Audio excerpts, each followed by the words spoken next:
Good afternoon to everyone. I'm Tam Sue Wern, chemical engineering student from Taylor University.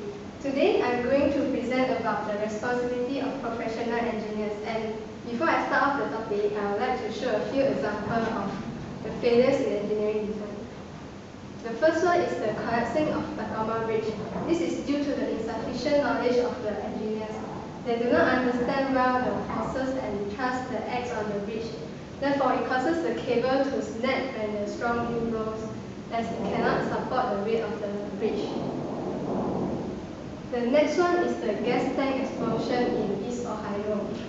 This is due to the failure in the construction of the gas tanks, which causes a very high pressure to build inside the gas tank, and eventually it explodes because it cannot withstand the high pressure. So the last example is the explosion of nuclear power plant. This is due to the carelessness of the engineers because they turn off the cooling system when they are testing the power plant. This causes a very high pressure to build inside the power plant and it explodes eventually. Here are a few reasons that cause the failures in engineering design. The first one is due to the insufficient knowledge. Some of the engineers do not have enough information before doing the project, and sometimes they do not did enough research before starting off the project. So the second one is the carelessness and forgetfulness of the engineers. Sometimes engineers tend to forget to consider some of the important factors when doing the calculation, such as environmental factors.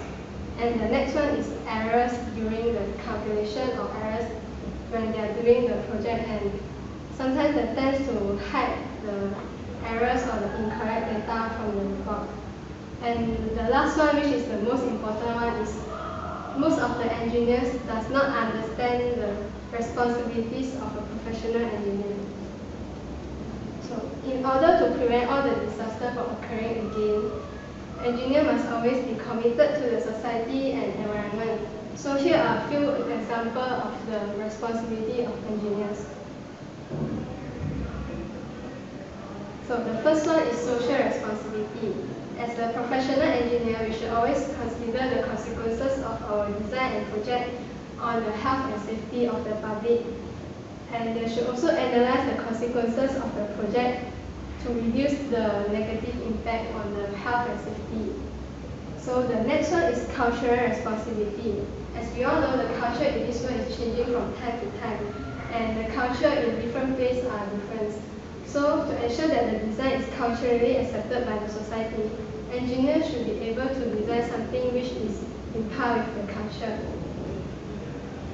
So the third one is ethical responsibilities. Engineers should always be responsible for the consequences of their design, no matter it is good or bad. Also, they should not attempt to over-design their project just to make profit.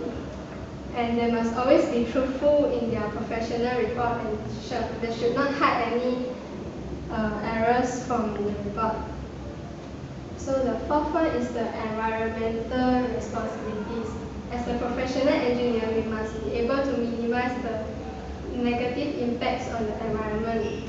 So in order to minimize the impact, we should be able to dispose the waste substances properly, and we should always concern about the depletion of natural resources. For example, we can use more eco-friendly materials when building our project, such as material that can be reused and recycled again. And the last one is the global responsibility, which means working for betterment of humanity. As an engineer, we should always improve the existing product by making full use of the science and technology. So we understand all the responsibility of a professional engineer, and how do we really apply it in our real life situations. So let's consider that we are a plant engineer in Lina's company, and we are given a task to build a mining plant in Malaysia. Before I start this topic, I would like to give a brief background on this company. So Linas is a mining company which is located in Australia, and the aim of this company is to create a fully integrated and reliable source of rare earths to provide to the market. So do any one of you know what is rare earths about? Is it the metallic element found in periodic table? Yeah, that's correct. So rare earths are 50 metallic elements which is located in the periodic table, and they are known as lanthanide series. So the blue color one is the lanthanide series. However, there are 16 elements in the lanthanide series and one of them is not rare earth elements. So, scandium is not a rare earth element, however, it is included into the lanthanide series due to the similarity of properties. And now Venus is currently building the plant in our country, which is located in Tam, Pahang. So the process of rare earth refinery have a lot of bad consequences to our society and to the environment. This is because the improper disposal of radioactive waste due to the mining can cause serious illnesses to the society. And some of the radioactive waste took around 100 or 1,000 years to decompose completely. So the long-term exposure of radioactive waste can cause a harmful effect on the health. So can you give some example on the serious illnesses? The examples are leukemia, cancer, and birth defects. Is it correct? Yeah, correct. And it can also cause infertility and gene mutation.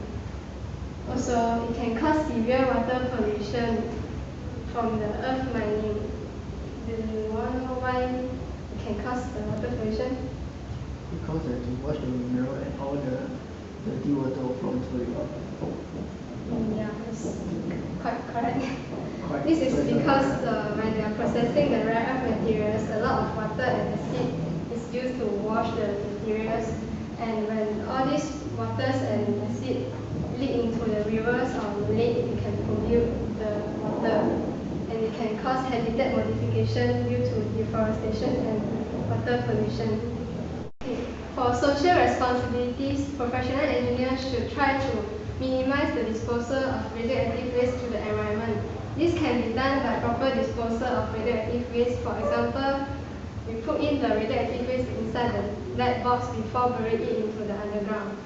And engineers should constantly monitor the radioactive level around the mining area to ensure that it is always below the safety level indicated. For cultural responsibilities, the professional engineer should be able to explain clearly what are the consequences of this project to the society so that they have a better information on what are these projects about. They can also provide some supporting statements such as calculations, scientific data in order to prove that it is safe to be carried out.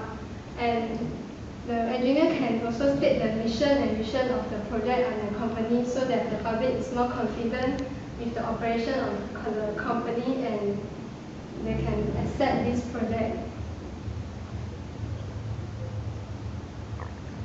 And the next one is ethical responsibility. As a professional engineer, we should always provide truthful information when writing proposal report and construction phase. Plant engineers should be able to take notes of the operating process, documents all the findings in the report, and they should not attempt to fake any value in the report or to create any errors or to hide any errors and provide incorrect data. The next one is the engineer should not dispose the waste material without pre-treatment just to lower the cost of the project. So the environmental responsibility. As an engineer, we must try our best to reduce the impact of this project on the environment. Okay, this can be done by building wastewater treatment plant around the mining area to treat and filter the polluted water so that it will not be leaked into the nearby rivers. And gas scrubbing units can also be constructed around the mining area to convert the harmful gases into less harmful gases. Can I know what are the harmful gases? During the process of mining, there are a few harmful gases that can be produced, such as carbon dioxide, sulfur monoxide, and sulfur dioxide. And the low-level radioactivity substances can also be recycled in nuclear industry, or they can be used for some medical purpose. What is the examples? Radium can be used for cancer treatment. Yeah. And the next one is the radioactive substances which has lower radioactivity can also be placed inside storage facilities so that it is not directly exposed to the environment. The last one is the global responsibility. In this, the engineer should constantly improve the productivity of the plant and at the same time reduce the production cost. This can be done by constant maintaining the equipment so that it can function properly and it is very efficient so that the downtime, the maintenance downtimes can be reduced. And engineers should also continuously exchange knowledge or ideas with other engineers from all around the world.